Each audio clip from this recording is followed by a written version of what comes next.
Sælir, bara góðan dag og velkomin á þessa afhendingu grænfánans þar sem að Verkmenntaskóli Austurlands að fara að fá afhendan grænfánan í annað sinn. Og þessi afhending svona í takt við aðstæður, það svona en samt ekki alveg svona rafræn, þetta ekki alveg í Zoom eða Teams en svona fámennt og svona fjarlægðar mörk og grímur og svona.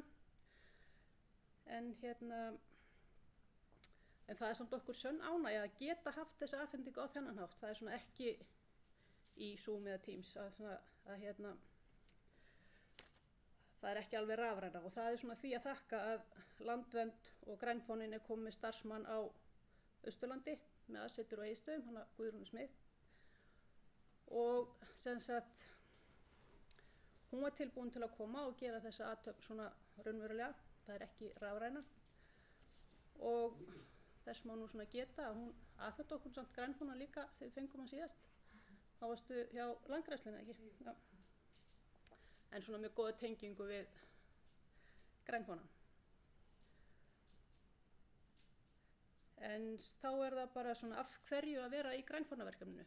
En umhverfismál eru ein svona mikilvægustu mál heimsins í dag og því mikilvægt að skólastofnun sem menntar ungt fólk veiti þeim málum athygli og reyna að fara fram með svona góðu fordæmi.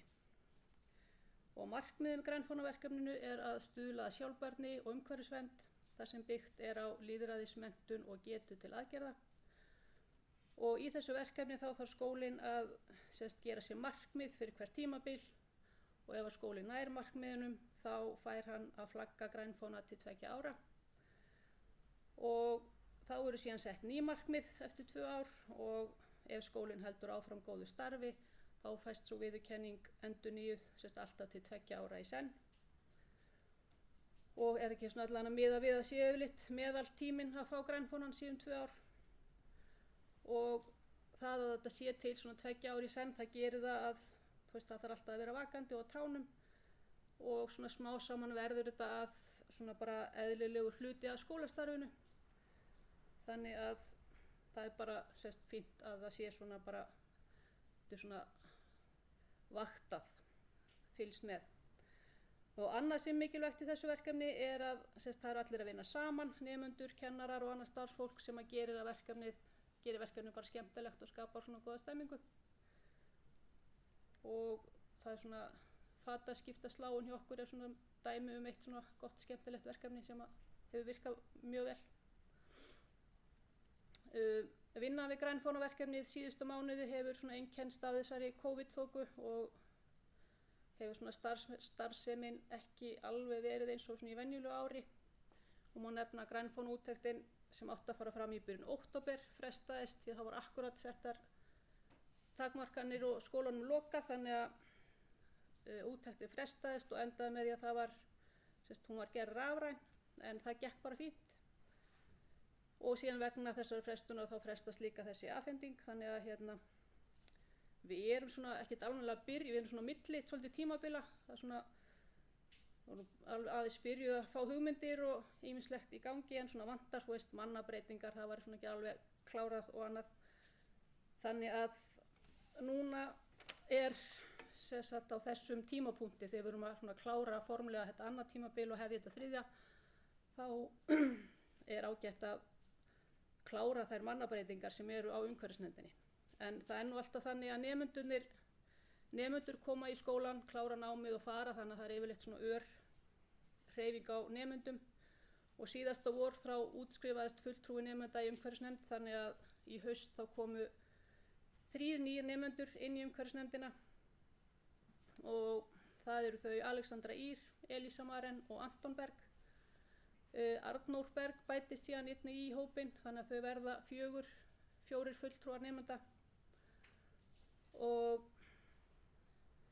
Arnór og Anton eru nýnemar þannig að þeir eru svona að læra en Elísa og Alexandra eru á 3. ári og hafa tekið þátt í ýmsum verkefnum sem tengjast grænfánanum og það kom til dæmis í ljós, við vorum að ræða verkefnin bara í haust þegar vorum að byrja þær voru búin að vera í ýmsum verkefnum voru kannski ekki alveg átt að sig á því að þetta voru grænfánaverkefni og það kannski eitthvað sem við þurfum aðeins að ekki það, það mikilvægt samt bara boðskapurinn komist til skila, en það er alltaf að minna á að þetta hluti af grænfánanum. En þær allavega, eins og ég eru búin að taka þátt í ýmsum verkefnum sem tengjast grænfánanum án þess að vera í umhverfisnefnd. Aðrir í umhverfisnefnd eru þá fulltrúar starfsfólk og þar ég og ég heiti Gerður og síðan Björgúlfur Halldórsson, húsvörður, Bubbi, og svo fulltrúi foreldra og fulltrúi nærsamfélagsins, hún Áslaug Lárusdóttir. Hún hefur verið fulltrúi foreldra þegar hún hefur átt barn í skólanum og svo þess á milli hefur hún verið fulltrúi nærsamfélagsins. En já.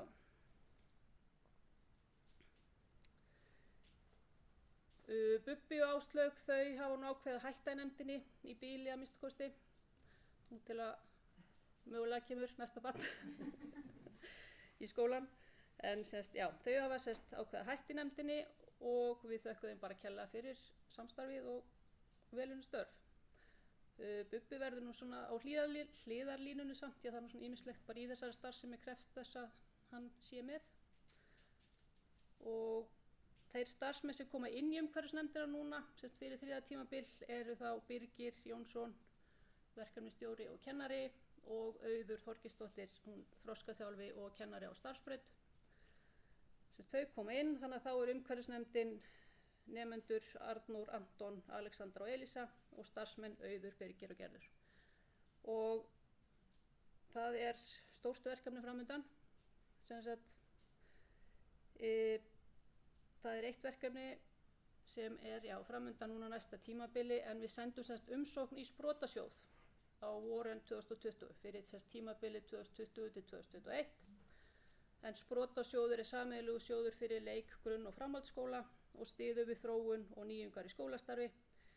Skólinn sótti í samstarfi við Nesskóla og Náttúrustofu Austurlands fyrir þetta verkefni, fyrir verkefnið umhverfismál til framtíðar, og fengum við styrk upp á rúmar 3 milljónir. Verkefnið snýst það að gera umhverfismálum hátt undir höfði með ýmsum viðburðum og átti þetta að vera skólaárið 2020 til 2021. Og í gegnum verkefnið þá verða heimsmarkmið Sameinuðu þjóðanna höfð að leiðarljósi og ætlunin er að verkefnið teygi sig út fyrir stofnanirnar og inn í samfélagið allt með sjálfbærni samfélagsins sem lokatakmark.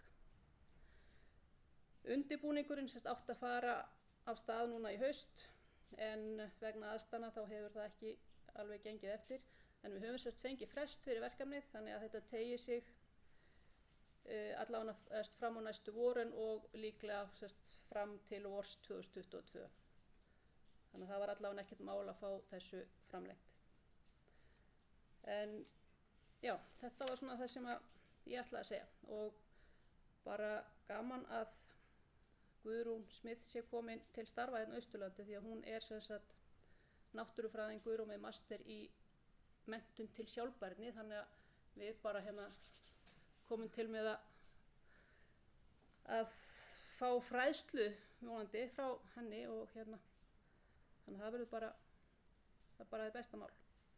En annars bara takk fyrir mig.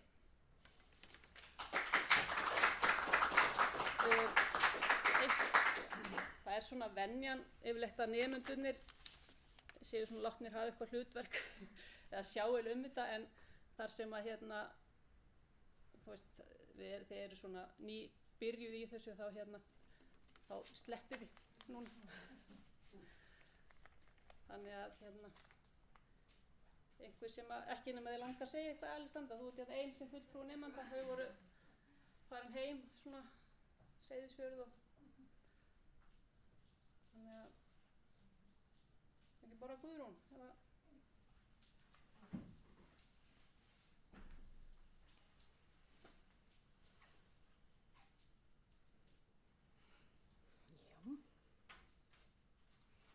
Komið sæl öll sömul, bæði hérna á staðnum og svo í gegnum streymið. Það er mér sönn ánægja að vera aftur komin hingað til ykkar til þess að afhenda skólanum annan grænfána. Og Fyrir hönd Landverndar óska ég ykkur innilega til hamingju með grænfánastarfið ykkar. Ég heiti Guðrún og sérfræðingur hjá Landvernd sem eru frjáls félagasamtök í umhverfismálum og hafa meðal annars sem sagt umsjón með þetta verkefni hér á Íslandi. Og eins og Gerður nefndi þá bý ég á Egilsstöðum og bara hlakka mikið til áframhaldandi samstarfs við ykkur. Nú eins og þið vitið þá að grænfáninn dreina húni í þeim skólum sem hafa staðið sig vel í umhverfismálum og svona tákn árangursríka menntun til sjálfbærni og umhverfisstefnu í skólum. Grænfáninn útbreiddasta viðurkenning sinna tegundar í heiminum. Það eru núna að taka þátt 59.000 skóla í 68 löndum víðsvegar heimum í þessu verkefni og á Íslandi eru það 200 skóla á öllum skólastigum sem taka þátt. Og þið hafið nú á síðustu 2 árum unnið að ýmsum verkefnum, meðal annars að reyna að minnka rafmagnsnotkun, efla lýðheilsu, þið eru búin að reyna að minnka neyslu og eyslu og kynna ykkur heimsmarkmiðin, svo hafið gert könnun á afstöðu unga fólksins til umhverfismála og hafi staðið ykkur bara mjög vel í öllum þessum verkefnum og sérstaklega finnst mér gaman að sjá hvað fataverkefnið ykkar virðist ná til margra og virðist vera komin til að vera. Svo hlakkaði ég mikið til að fylgjast með þessu nýju verkefni ykkar umhverfismál til framtíða, það sem Sprótasjóður veitti ykkur styrk fyrir og ásamt Nesskóla og Náttúrustofu Austurlands. Þetta bara frábært framtak og spennandi verkefni. En sérstaklega langar mér líka að hrósa ykkur fyrir hvað ykkur hefur tekist vel að virkja nærsamfélagi með ykkur í öllum þessum verkefnum. Og það sýnir líka að þið getið haft áhrif út á við og þetta náttúrulega mjög valdeflandi fyrir ykkur nemendur. En með því að taka þátt í svona grænfánastarfi þá eru þið nemendur að efla getu ykkar til aðgerðar, en geta til aðgerðar sú hæfni að geta nota þekkinguna sjálfbæra þróun á virkan hátt og bera kennsl á vandamálum sem koma vegna ósjálfbæra þróuna og einmitt menntun til einmitt geta til aðgerða svona eitt af aðalmarkmiðum menntunar til sjálfbærnis. Og vissuð þið að Sameinuðu þjóðirnar hafa nefnt verkefnið Skóla á grænni grein eða grænfánaverkefnið sem helsta innleiðingatæki fyrir menntun til sjálfbærni í heiminum. Og þið eru hluti af þessari hreyfingu og náttúrulega jörðin þarf á þessu að halda. Og sem betur fer náttúrulega komin töluverð hreyfing sérstaklega unga fólksins í heiminum af stað varðandi sérstaklega loftslagsmálin og það gríðarlega mikilvægt og þið unga kynslóðin búið eftir mikilli sköpunargetu og hafi svona hugmyndir sem geta farið svona út fyrir þennan hefðbundna ramma sem við fullorðna fólki virðumst oft vera föst í. Og að taka þátt í þessu grænfánastarfi þá ekki bara mikilvægt til þess að bæta umgangni okkar við umhverfið heldur einnig mikilvægur grunnur fyrir ykkur til þess að vera betur í stakk búin að taka á við þessa gríðarlega áskorun sem heimurinn stendur frammi fyrir. Og einnig svona að temja ykkur svo hugsun að þið getið og eigið hafa áhrif. Þannig að þáttaka í þessu starfi svona lærdómur fyrir lífið og mjög mikilvægt líka að bara sem flestir raddir heyrast innan þessa verkefni, þannig að sem flestir taka þátt. En svona að baki grænfánanum náttúrulega mikið vinna og allir þurfa að hjálpast að og enginn getur gert allt en allir geta gert eitthvað. Og Landvernd þakka skólanum ykkur öllum mikið fyrir þetta framtak og að leggja ykkur fram á þennan hátt. Og mig langar núna að kalla upp þau fulltrúar sem vilja taka á móti grænfánunum og Gerði sem tekur á móti skírtinni og bara óska ykkur innilega til hamingju með annan grænfána.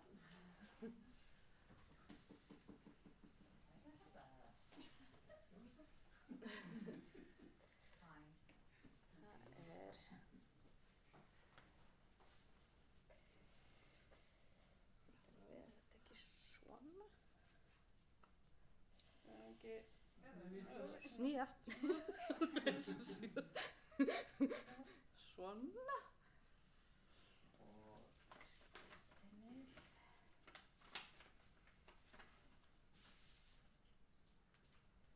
Gerðu svo vel. Takk fyrir. Til hamingju.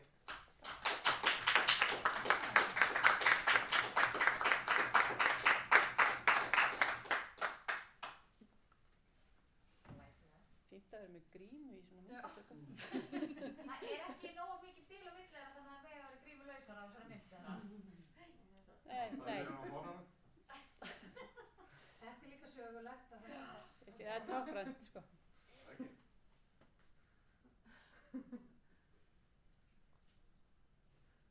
Þetta gott. Les ég upp svipir. Tekjum við alltaf fættin í dag. Við hefum þá 2 fána. Já, Færum við alltaf nýjan fána á hverju ári? það slitna svolítið við notkun. fánarnir, sko. Já, ég hugsa að byggja þeim og svolítið að spara. Það er bara... Hann úti núna, alltaf ekki ónýtur eftir þetta. Nú eigum annan. Já, það er gott að eiga annan.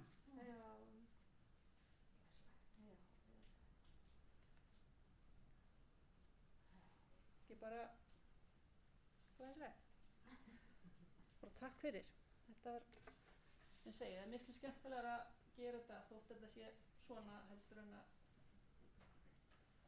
vera með þetta svona zoom í. Sammála því? Jú, ekki spurning. Algjörlega og þá eigum við líka, þá eigum við þetta á teipi.